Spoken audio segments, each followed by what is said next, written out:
Why are you bringing in the ageism over here? Why? A 17-year-old can't be the best player in the world?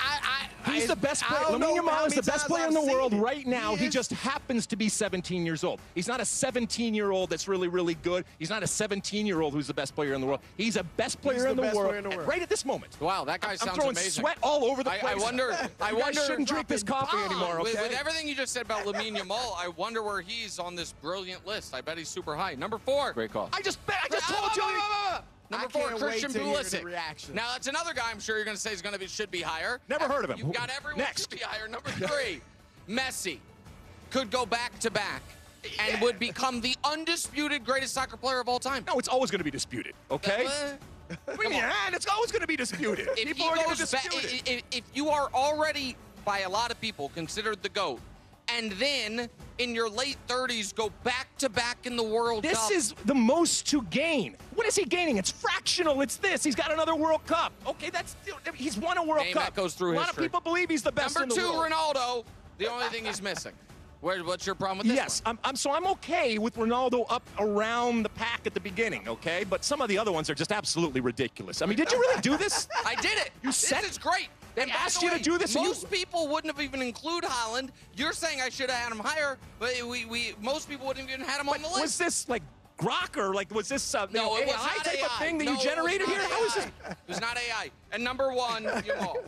Pele 2.0 face soccer, billions and billions of dollars. I just told you he's the best player in the world. He's 17 years old. What does he have to gain? If he wins, World Cup for Spain. How about that? I mean, if a teenager leads him to the World Cup. All right, so your list would be Bellingham, Haaland, and both at 1. No, Haaland, then Bellingham. Then I would put Christian Pulisic. Okay, so I was close. Then I would put Vinny. Then I would put Mbappe. Then I would put. So you still have Mbappe. Cristiano. No, I put Cristiano ahead of Mbappe. Sorry. So Cristiano's Cristiano's right around Christian Pulisic. There we go. Basically the reverse. Yeah, that's great. Yes. Yeah, it's the list. Can we redo most to lose and I can put Alexi number 1? No, Alexi, if you went off the board, not just rearranging, who do you see not on this list who has a chance to really either become a star or increase their status or legacy? The answer is no one because it's a great list. No, it's a good list in terms of personalities, and from what AI could generate, it's perfect. So that's good. So, you guys had mentioned, I think, when last time you went through this, that this is just players, because I think Pochettino has as much to gain and lose. By the way, he'd probably be with both of them. Yeah. Yeah, just players. Do you have a player in mind or no? I thought Dembele could have a chance to. Dembele, yeah, but again, the most to gain for me is somebody doing something that we didn't expect or hasn't been done in a long time. That's why I gravitate to England. Like, for Harry Kane and everything that he's done, for him to lead England finally back. But I don't want England to win. I never want England to win. It's so much fun making fun of England. So by the way, next summer, if you have nothing to do, come and make fun of England. I mean, that's fun. That is a full-time gig because they're so insufferable. I love them, but they're insufferable. Can I ask you another one? Yeah. And then, sorry, Bruno, I'll pass it to you. If Pulisic is 1A, okay, who's going to be 1B on this team that is going to capture the American imagination? Tyler Adams. We were introduced to him at last World Cup.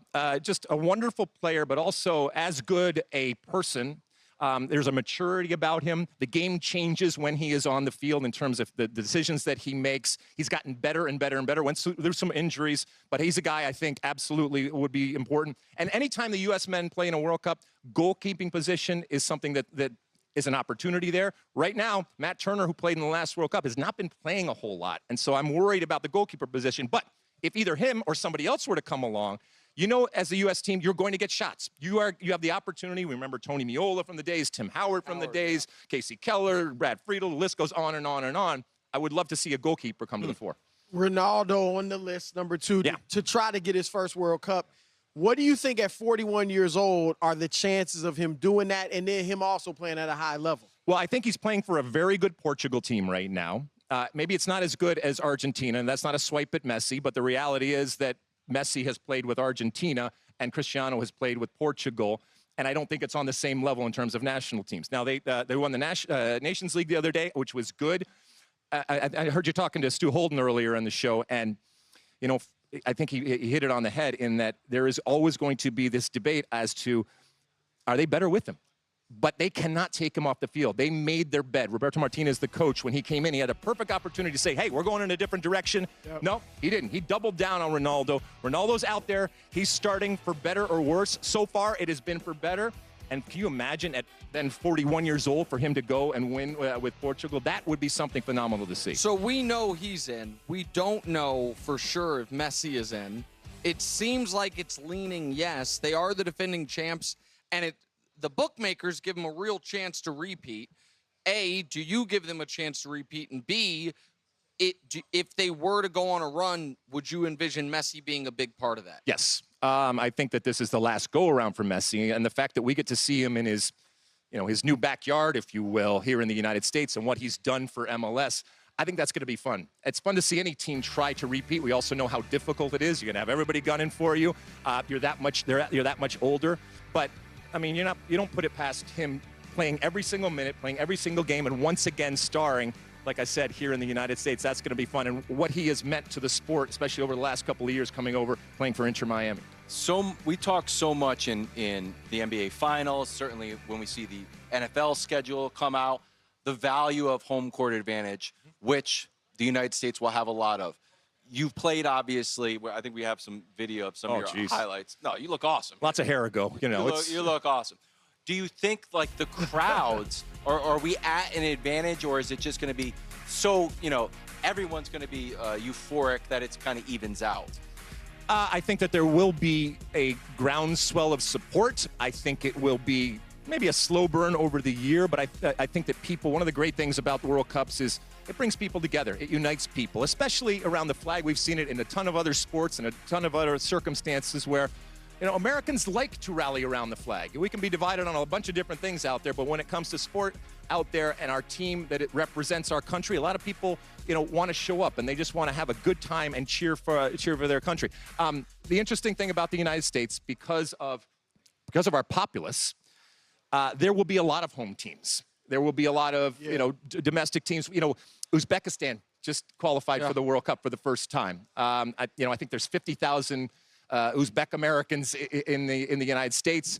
The U.S. played Turkey the other day up in Connecticut, packed with Turkish fans. Packed with Turkish fans. So I think that there is going to be a United Nations type of response when it comes to the fan base. Great. I just want to make sure when the U.S. steps on the field that it is that home advantage for us. You mentioned earlier when you were on the show about the growth when the World Cup was here in '94.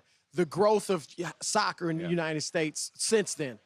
Do you see potentially something similar happening with us hosting it next year? Yeah. A similar type of growth? Yeah, I mean, look, I'm sitting here with you fine gentlemen today because of the 1994 World Cup. I lived the power of what it can do to an individual. It changed me forever. And to be fair, also, it changed the sport. And so did 1999 with the Women's World Cup. And we can have the same type of effect in 2026. And many, many years from now, when I'm long gone, there might be a boy or girl that's saying, wow, that summer in 2026, that changed the way that I look at soccer through the lens of the World Cup. That's what we want. That's legacy type of stuff.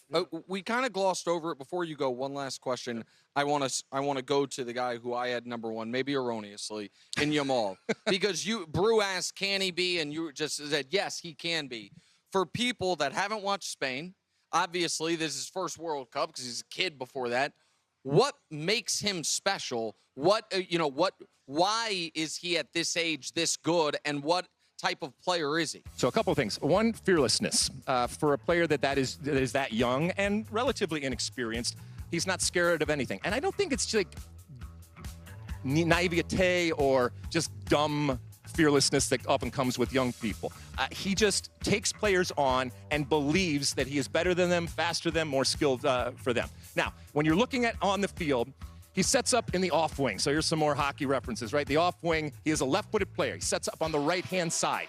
He wants to go inside to his preferred left foot, and then he can either pass the ball or he can take the shot from long distance like you're seeing right here. So if you're a defender, what are you going to do?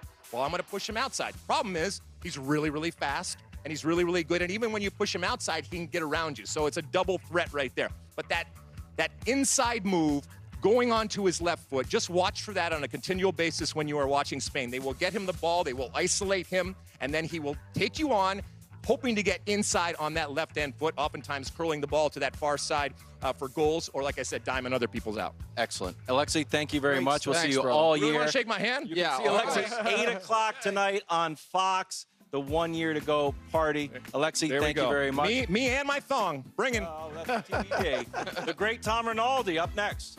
I'm going to try to make Tom cry into reversal.